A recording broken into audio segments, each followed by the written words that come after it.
Welcome po via Zoom, Representative Hil Acosta ng Palawan 3rd District. Magandang hapon, Kong Hil. Magandang hapon po dyan sa inyo at mga tagapakinig natin sa DZMM. Good afternoon. Good afternoon. Teka lang, eto nga, ang tanong ko ay, mayorya ng mga ating kasamahan sa Kamara ay suportado ito, no, Kong Hil. Ang tanong ko, ano bang nakikita nyo? Total abolition? Or merong yung parang may mga certain sectors ang bibigyan ng exemption? Pwedeng yung OFW natin, pwedeng seniors, o yung parang pamasahe sa jeep, yung mga may mas mababa para sa mga estudyante. Solo parents, yung mga ganyan. Ayan, Kong Hil. Marami marami ang nakabinbin sa Committee on Tourism. Merong 3 sa katauhan, siyempre, nung ating Majority Floor Leader, Congressman Sandro Marcos, yung kanyang House Bill 7443. Yun, total abolition din. Si Congressman Rama ng Cebu, meron din, total abolition. Si Congressman Tolentino, kung hindi ako magkakamali, Cavite, total abolition. But there are other congressmen who filed their bill para naman sa exemption ng travel tax. Base sa aking pagtatanong, sa aking mga kasama dito sa Kamara, karamihan, marami nagtatanong, bakit nga ba may travel tax pa? Nung tayo ay naatasan na bilang parte ng Committee on Tourism to make a preliminary study, ay oo nga, ang tanong namin yung legislative measure or yung tax measure ay ginawa pa po noong 1977, almost 50 years ago. Ang tanong ho ngayon sa committee kapag pumasok na yung mga different house bills, ay ako nga pa ba yung pagpapataw ng travel tax sa ating mga Pilipino? Bearing in mind na parehas pa ba ang sitwasyon noong 1977, ngayong 2026? Ang aking personal na opinion ay mukhang hindi na nararapat yung pagpapataw ng travel tax sa ating mga mamamayan, sa ating mga Pilipino na umaalis ng Pilipinas. Tama ba yun? Sa bansang ASEAN, no, kung saan tayo'y kasapi, ay tayo na lang pala ang may travel tax? Tama po ba yun, Kong Hil? Opo. Sa isang study na ginawa, ang Pilipinas na lang ang merong specific tax, outgoing tax, na ipinapataw sa mga kanyang resident, una. Pangalawa, sa mga non-residents na umaalis at papunta sa ibang bansa. So tayo na lang ho yan. Ang iba, ang ginagawa ay hindi sa hindi sa travel tax, naka-incorporate sa other taxes na ipinapataw sa mga pasahero. Pero tayo lang, bukod tangi, sa buong ASEAN region, ang meron na lang ganito. So, yun ho ang dapat mga sagutin sa pagpupulong ng Committee on Tourism.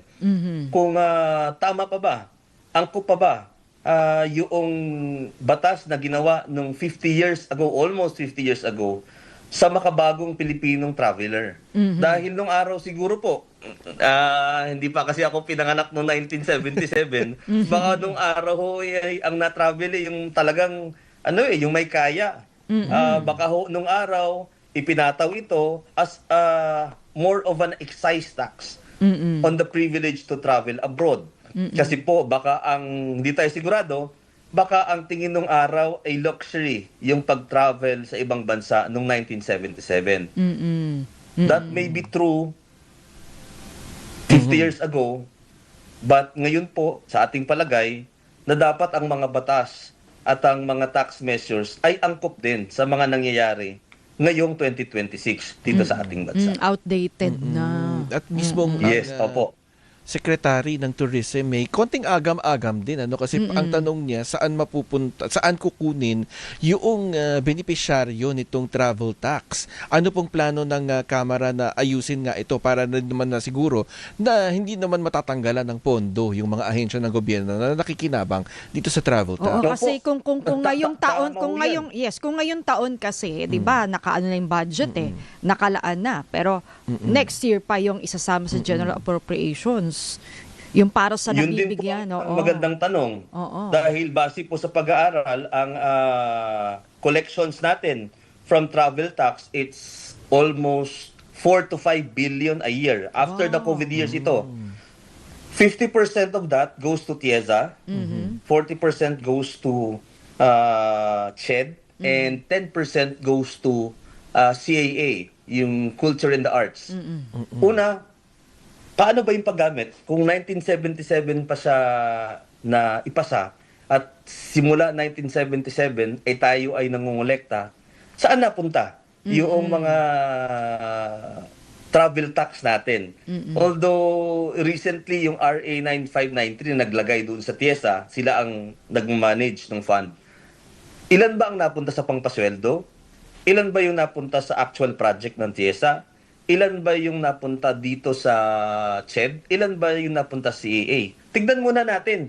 Baka naman hindi na nila kailangan. But doon sa ating pag-uusap kasama yung mga principal authors ng House Bill, ay hindi hiiwanan. Yung tourism infrastructures, number one. Second is yung mga estudyante ng CHED at saka yung CHED family. At saka yung CAA. Ang sabi nga namin, dapat isama na sa General Appropriations Act. Kesa naman, ang budget ng tourism infrastructure, na katulad ko po, galing sa probinsya ng Palawan, which is a tourism town, na nakaasa lang tayo doon sa buwis na binabayad ng umaalis sa Pilipinas. Mahirap namang iasa yung kalagayan ng mga tourism infrastructure doon lang. Might as well ay ilagay na sa General Appropriations Act. Base doon sa Senate na mga filler sa atin, ay walang problema sa Department of Finance as per Madjo Sandro, ay kayang pondohan yung mga programa ng TIEZA, ng CHED, at saka yung CAA. At saka yung MOOE naman o yung gastos, yung pondo para sa operasyon ng mga ahensya ng pamahalaan, pwede naman ito sa GAA na nga lang, di ba, Kong Hill? Yun na nga po. At saka yung comparison kasi ang sinasabi nung iba. Opo, nung araw talagang mukhang mayayaman yung nagta-travel. Pero ngayon hindi eh. Base lang doon sa pag napunta tayo sa airport, karamihan ng mga umaalis, it's the middle income eh. Yes. Middle income earners. Oo. Hindi na, nung araw siguro po, yes, totoo, luxury yung pagta-travel. But now, mukhang hindi. Oo. Kita mo yung 1.6 mo tsaka or 2.7 mo na palabas ka, di binili mo na lang sana ng pasalubong o gamot.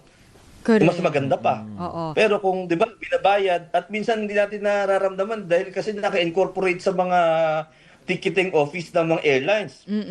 So malaking tipid sana. Oo. Una 'yon, pangalawa, tignan natin. Maayos ba yung paggamit? Ngayon, kapag nakita naman sa committee hearing, maganda naman pala, nakatulong naman pala, may balik naman pala sa bansa, yun ang ating dapat pag-usapan. Oo, But, oo. Tsaka marami sa ating mga kababayan, pinagsisikapan niyang makaipon. Minsan man lang sa isang Oo taon, naman. ang buong pamilya ay makalabas man lang ng bansa, lalo kapag summer. Minsan kapag Christmas season, di ba? Oo, talagang hindi naman birong bayat mayay umaalis. Mas marami pa rin yung talagang makalabas lang ng bansa, makatikim man lang ng snow. Halimbawa sa bansang Japan. Siyempre katulad ho ako, yung mga pangarap natin ng bata, makakita ng niebe o snow. And also, nakakabit din kasi sa issue na kung bakit, for example po, kung mamimili ako, sabihin kong taga Luzon, taga Laguna ako, mamimili ako ng bakasyon o aalis ako. Punta ako ng Palawan, Siargao, Vietnam o Thailand. Nandun ho yung issue na parang mas mahal pa pumunta sa Palawan at saka sa Siargao kesa ho pumunta May nagsasabi sa nga rin noon kasi Thailand at yung Vietnam. pamasahe nga sa atin daw, yung sa airfare, mahal. Oo. Yes. Yun Sa- po, opo. Kasi po ako, tatanungin mo doon sa aking personal na opinion, not the opinion of the committee. Katulad doon sa aming lalawigan ng Palawan. Pag nabasa ho sa mga magazine, Palawan, pinakamagandang isla sa buong mundo. Number 1 tourism destination. But, iniisip ko, nagbabalik tanaw ako, ano bang project ng TIEZA sa amin itong mga nakaraang panahon? Ang maalala ko, 2 CR lang One in the north and one in the south. So, Oo. nakatulong ba yung programa ng TIESA? Palawan na ho itong pinag-uusapan natin. Hindi ko ho alam sa ibang Iba lugar. pang- So, oo. yun din ho magandang Sige po. tanungin Opo. pag abot ng committee hearings. Sige po, Kong Hill, marami pong salamat sa mga inputs ninyo kaugnay nga dyan sa panukalang batas ni House Majority Leader Sandro Marcos na tanggalin na nga yung travel tax na yan.